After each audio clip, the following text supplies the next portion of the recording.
जय जोहार, नमस्कार। दैनिक छत्तीसगढ़ चैनल देखना शुरू कर चुके हैं आप और छत्तीसगढ़ प्रदेश की आज की तमाम सभी महत्वपूर्ण बड़ी खबरों की शुरुआत आज की पहली बड़ी खबर के साथ। छत्तीसगढ़ विधानसभा में साय सरकार ने वित्तीय वर्ष 2024-25 के लिए अपना पहला बजट जो है प्रस्तुत कर दिया है, जो कि तकरीबन 1,47,500 करोड़ रुपए का पेश किया गया।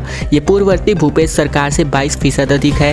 वित्त मंत्री ओपी चौधरी का ये बजट GYAN यानी कि ज्ञान यानी गरीब, युवा, अन्नदाता और नारी पर फोकस्ड है। वित्त मंत्री ओपी चौधरी ने कहा कि ज्ञान के माध्यम से गरीब, युवा, अन्नदाता और नारी से आर्थिक विकास होगा। सरकार ने 5 साल में GDP को 5 लाख करोड़ से 10 लाख करोड़ तक पहुंचाने यानी दोगुना करने का लक्ष्य रखा है। इसके लिए 10 पिलर्स निर्धारित किए गए हैं, जहां प्रधानमंत्री आवास योजना के लिए 8,369 करोड़, महतारी वंदन योजना के लिए पात्र महिलाओं को 12,000 रुपये सालाना, कृषक उन्नति योजना में 10,000 करोड़, ये तो अंतर की राशि है जो किसानों को मुहैया कराई जाएगी MSP के बाद। जल जीवन मिशन योजना के लिए 4,500 करोड़, जबकि दीनदयाल उपाध्याय भूमि कृषि मजदूर योजना के लिए 500 करोड़, स्टेट कैपिटल योजना के लिए 5 करोड़, छत्तीसगढ़ उद्यम क्रांति योजना लागू करनी जाएगी।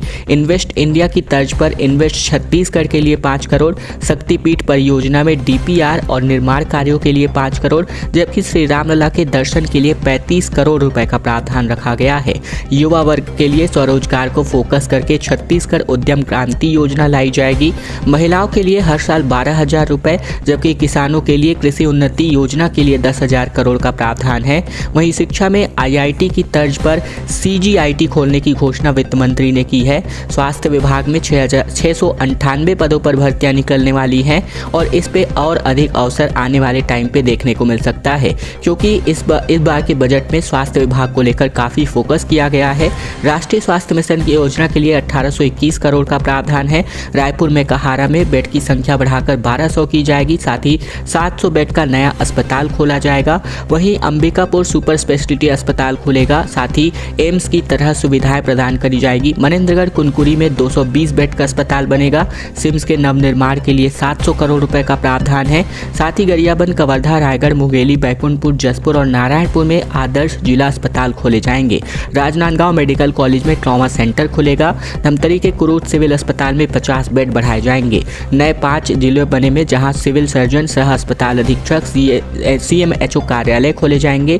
DKS अस्पताल रायपुर और फिजियोथेरेपी महाविद्यालय में हॉस्टल हब खोले जाएंगे। वहीं 300 प्राथमिक स्वास्थ्य केंद्र, 25 जिला अस्पताल, 45 क्रियाशील फर्स्ट रेफरल यूनिट के लिए लैब टेक्नीशियन के पद भी स्वीकृत किए गए हैं। रतनपुर, सेमरिया, निकुम, चित्रकोट, सुपेबेड़ा और बेमरा खुर्द में तकरीबन 6 आयुर्वेद औषधालय भी खोले जाने की घोषणा है। वहीं विधवा, तलाकशुदा महिलाओं और निराश्रित वृद्धजन, दिव्यांगों को पेंशन जो है इस बार के बजट में प्रावधान किया गया। उद्योग को लेकर ऊर्जा इन्वेस्ट इंडिया की तर्ज पर इन्वेस्ट छत्तीसगढ़ के सम्मेलन के आयोजन को लेकर भी यहां पर वित्त मंत्री ने अपने बजट के अनुसार घोषणा की है। साय सरकार के मंत्रियों की कैबिनेट बैठक बीते दिन विधानसभा में रखी गई थी, जहां सरकार ने राजिम कुंभ कल्प मेले को एक बार फिर से शुरू करने का निर्णय किया है, जिसका आयोजन 24 फरवरी से 8 मार्च तक होगा। इस बैठक में राजिम के सांस्कृतिक और ऐतिहासिक वैभव को एक बार फिर से स्थापित करने के लिए इस फैसले को जरूरी बताया गया है। कैबिनेट बैठक में जल की शुद्धता बनाए रखने के लिए भारत सरकार की ओर से जल संशोधन विधेयक 2023 के संबंध में विधानसभा में संकल्प लाने का निर्णय किया गया है। 16 फरवरी को मजदूर संघ का राष्ट्रव्यापी हड़ताल होने वाला है, जहां कोरबा में गेवरा खदान पर गेट पर संयुक्त मोर्चा ने अपनी हुंकार भरी, कहा अपने हक की लड़ाई अंत तक लड़ेंगे। कोरबा में शुक्रवार की दोपहर गेवरा क्षेत्र के खदान गेट के संयुक्त मोर्चा HMM साथ ही इंटक C2 संयुक्त यूनियन ने 16 फरवरी 2024 को कोयला उद्योग में राष्ट्रव्यापी हड़ताल को सफल बनाने के लिए गेट मीटिंग की है, जहाँ भारी संख्या में कामगारों की उपस्थिति रही। श्रमिक नेता अपनी मांगों को लेकर के कार भरते नजर आए। हालांकि ये तस्वीरें राजधानी दिल्ली की है। वहीं खदान जाने से पहले बैरियर के पास HMMS साथ ही इंटक C2 संयुक्त यूनियन श्रमिक नेताओं के कर्मचारियों को उनकी हक की लड़ाई करने के लिए प्रेरित किया गया और जोरदार हुंकार भरी गई। भारतीय वायुसेना में ऑनलाइन भर्ती प्रक्रिया शुरू हो चुकी है। बलरामपुर के युवा 11 फरवरी तक अपना आवेदन प्रस्तुत कर सकते हैं। 17 मार्च को परीक्षा आयोजित होगी। बलरामपुर जिला रोजगार अधिकारी ने जानकारी दी है कि भारतीय वायुसेना में भर्ती करने की ऑनलाइन प्रक्रिया शुरू हो चुकी है। जिला रोजगार अधिकारी ने कहा कि छत्तीसगढ़ राज्य के केवल अविवाहित महिला एवं पुरुष ऑनलाइन आवेदन 11 फरवरी 2024 तक कर सकते हैं। अग्निवीर वायु सैनिक पदों की भर्ती के लिए ऑनलाइन परीक्षा की तिथि 17 मार्च को आयोजित की जाएगी। वहीं ऑनलाइन परीक्षा में शामिल होने के लिए उम्मीदवार 11 फरवरी तक वायुसेना की वेबसाइट अग्निपथवायु.cdac.in में जाकर पंजीयन कर सकते हैं। दुर्ग संभाग में इंक्यूबेशन साथ ही एंटरप्रेन्योरशिप सेंटर खोलने जाने हैं, जहां आईटी पार्क का भी उद्घाटन होगा। एससीआर में भिलाई शामिल होगा, जहां राजनांदगांव में ट्रॉमा सेंटर बनेगा। और क्या क्या घोषणा हुई है ये हम आपको बताते चले। छत्तीसगढ़ में शासन सरकार के पहले बजट में दुर्ग संभाग को कई बड़ी सौगातें मिली है। इसमें दुर्ग में एंटरप्रेन्योरशिप सेंटर खोलने जाने का प्रावधान है। डोंगरगढ़ बमलेश्वरी मां शक्तिपीठ और राजनांदगांव मेडिकल कॉलेज में ट्रॉमा सेंटर खोला जाएगा। इसी के साथ ही भिलाई के आसपास के इलाकों को स्टेट कैपिटल रीजन यानी एससीआर के रूप में विकसित किया जाएगा। वहीं दुर्ग में कृषि यंत्री कार्यालय की स्थापना की जाएगी। दुर्ग जिले के राजस्व प्रकरणों को शीघ्र निराकरण के लिए तहसीलदार और नायब तहसीलदार के अतिरिक्त न्यायालयों की स्थापना किए जाने की घोषणा है। दुर्ग जिले में आयुर्वेद औषधालय खोले जाने हैं। जनजाति समूह के विद्यार्थियों के लिए विशेष प्रावधान इस बजट में किया गया है। कबीरधाम में नए महिला थाने की स्थापना करने की घोषणा हुई है। कबीरधाम में भवन निर्माण के लिए प्रावधान है, जबकि राजनांदगांव जिले में हेचरी की स्थापना होगी। 1,47,500 करोड़ का बजट इस बार के बजट में जो है वित्त मंत्री ने प्रस्तुत किया।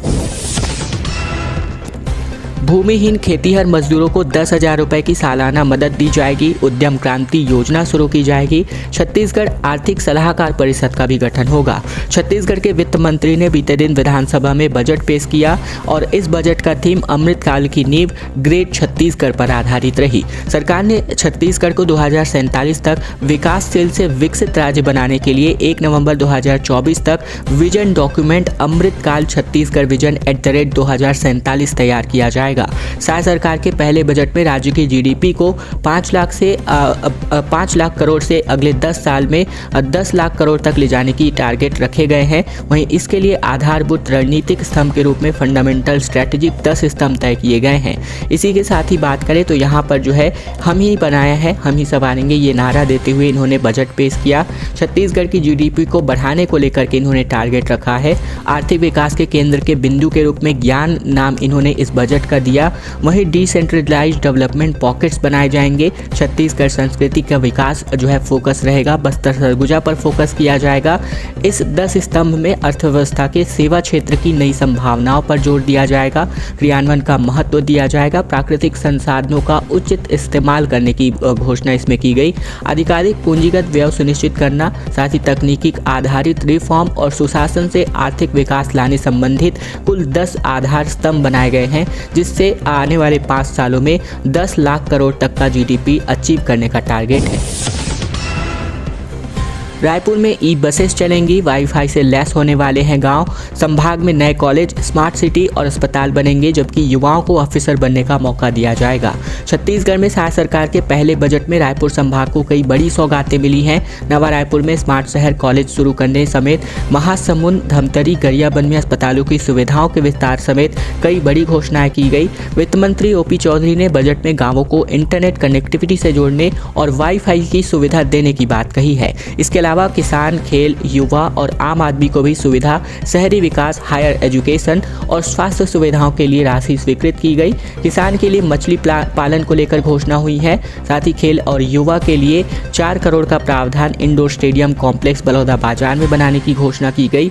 रायपुर में इसी साल छत्तीसगढ़ प्रौद्योगिकी संस्थान यानी CGIT खोले जाएंगे। आम आदमी को सुविधा के लिए राजस्व मामलों के जल्द निपटारे के लिए तहसीलदार, नायब तहसीलदार, साथ ही यूथ को रोजगार के लिए तहसीलदार के 30 जबकि नायब तहसीलदार के 15 पद भरे जाने का प्रावधान है।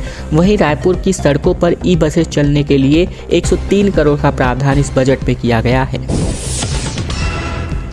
सर्द हवाओं की वजह से उत्तर छत्तीसगढ़ में कड़ाके की ठंड पड़ रही है। सोनहत में पाला, जबकि रायपुर और दुर्ग संभाग में बारिश के आसार दिख रहे हैं। येलो अलर्ट जारी हो चुका है। छत्तीसगढ़ में मौसम ने एक बार फिर करवट ली है। बीते दिन रायपुर में अचानक से रात में ठंड बढ़ गई। वहीं बस्तर में 3.1 मिलीमीटर बारिश दर्ज की गई है। मौसम विज्ञान केंद्र के मुताबिक मौसम में नमी आने की वजह से 10 फरवरी से प्रदेश के बस्तर, दुर्ग और रायपुर संभाग में बारिश के आसार है, जैसा कि हमने पिछले न्यूज में बता दिया है। वहीं 11 फरवरी को मौसम विज्ञान विभाग ने येलो अलर्ट भी जारी किया है। उत्तरी सर्द हवाओं के कारण सरगुजा संभाग में कड़ाके की ठंड की वापसी हो चुकी है। वहीं कोरिया जिले के सोनहत में सुबह पाला पड़ा हुआ दिखाई दिया। वहीं अगर अंबिकापुर के न्यूनतम तापमान की बात करें तो 8.4 डिग्री सेल्सियस रिकॉर्ड हुआ।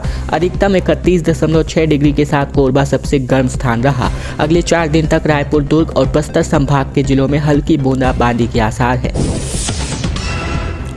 छत्तीसगढ़ में आने वाले कुछ सालों में जल्द ही मेट्रो रेल सेवा की शुरुआत या फिर लाइट या फिर ट्रेडिशनल, इस पर विचार किया जा सकता है। छत्तीसगढ़ में सरकार मेट्रो रेल प्रोजेक्ट पर काम करना शुरू करने वाली है और बहुत जल्द छत्तीसगढ़ में मेट्रो रेल की शुरुआत की जा सकती है। अजम्पशन है, जहां मेट्रो रेल प्रोजेक्ट को लेकर के छत्तीसगढ़ सरकार के मंत्री ओपी चौधरी ने एनआरडीए के अधिकारियों के साथ इस बैठक पर इस विषय पर चर्चा की है।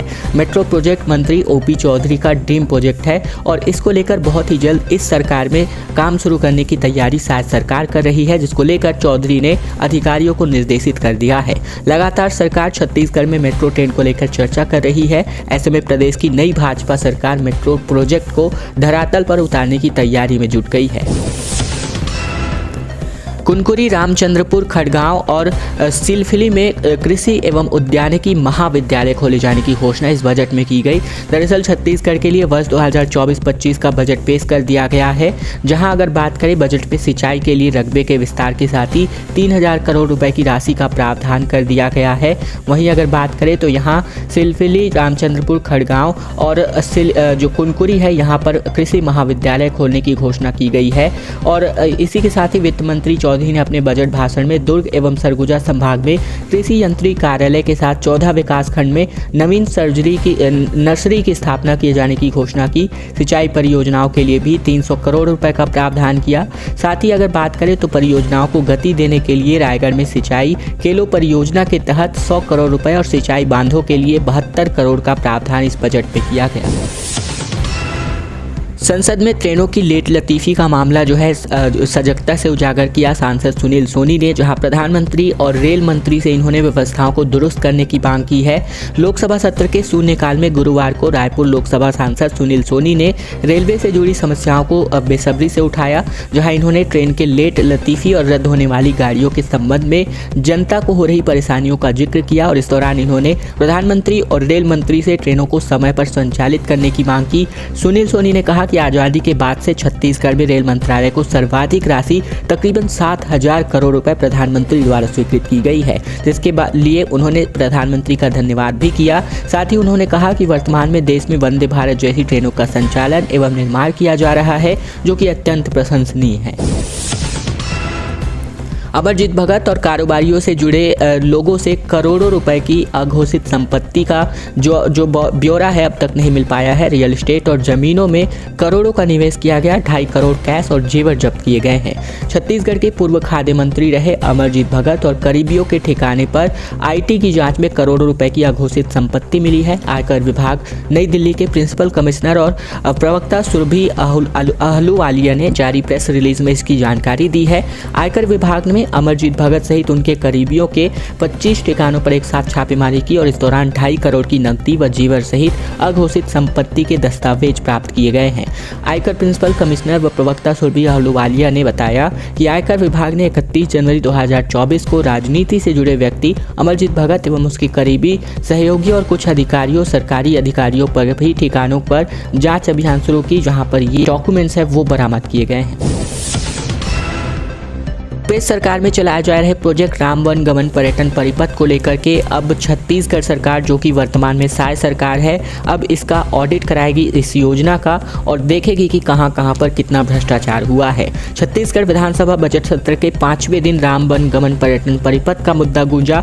सदन में चर्चा के दौरान भाजपा विधायक अजय चंद्राकर ने कहा कि योजना के तहत बनाई गई मूर्तियां राम जैसी नहीं दिखती। जहां जहां मूर्तियां लगी है उनकी कीमत भी अलग अलग दर्शाई गई है। बीजेपी योजना को नए सिरे से रीलॉन्च करने की तैयारी कर रही है। सदन से बृजमोहन अग्रवाल ने इस बात का घोषणा किया है। विधानसभा सत्र के 5वें दिन एमएलए अजय चंद्राकर के सवालों का जवाब देते हुए बृजमोहन अग्रवाल ने कहा कि योजना के तहत मानी होने और निर्माण एजेंसियों की ओर से काम में लापरवाही किए जाने की शिकायत मिली है। इस पर निर्माण एजेंसियों को नोटिस जारी कर दिया गया है। राम वन गमन पर्यटन परिपथ योजना के तहत कामों की जाँच करने के लिए समिति गठित की जाएगी। क्रिकेटर रहाणे ने मुख्यमंत्री साय से मुलाकात की। छत्तीसगढ़ में खेलों को बढ़ावा देने के लिए अपने योगदान का भरोसा दिलाया।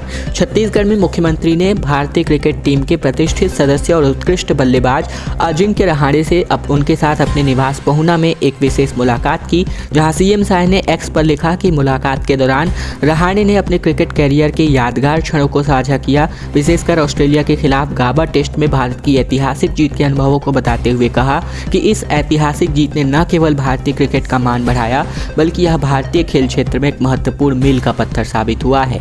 इन्होंने ये सभी बातें अपने ट्विटर मीडिया हैंडल पर लिखी हुई है। एमआईटी यूनिवर्सिटी के खिलाफ राजभवन पहुंच चुकी है एनएसयूआई, जहां गलत तरीके से मान्यता को लेकर विश्वविद्यालय चलाने का आरोप है। राज्यपाल को इसके लिए ज्ञापन सौंपा गया है। एमआईटी यूनिवर्सिटी के खिलाफ शिकायत करने रायपुर एनएसयूआई राजभवन पहुंच चुकी है। रायपुर ग्रामीण जिलाध्यक्ष प्रशांत गोस्वामी ने राजभवन पहुंचकर राज्यपाल से विश्वविद्यालय के खिलाफ ज्ञापन सौंपा। एनएसयूआई का आरोप है कि यूनिवर्सिटी लगातार नियमों की अनदेखी कर रही है। इसका असर यहां पढ़ने वाले छात्रों पर पड़ रहा है। प्रशांत गोस्वामी ने बताया कि एमआईटी विश्वविद्यालय माठ खरोरा में लगातार यूजीसी नियमों, एनसीटीई, पीसीआई और एओआई के नियमावली और उच्च शिक्षा विभाग के नियमावली को ताक पर रखकर काम करा रहा है।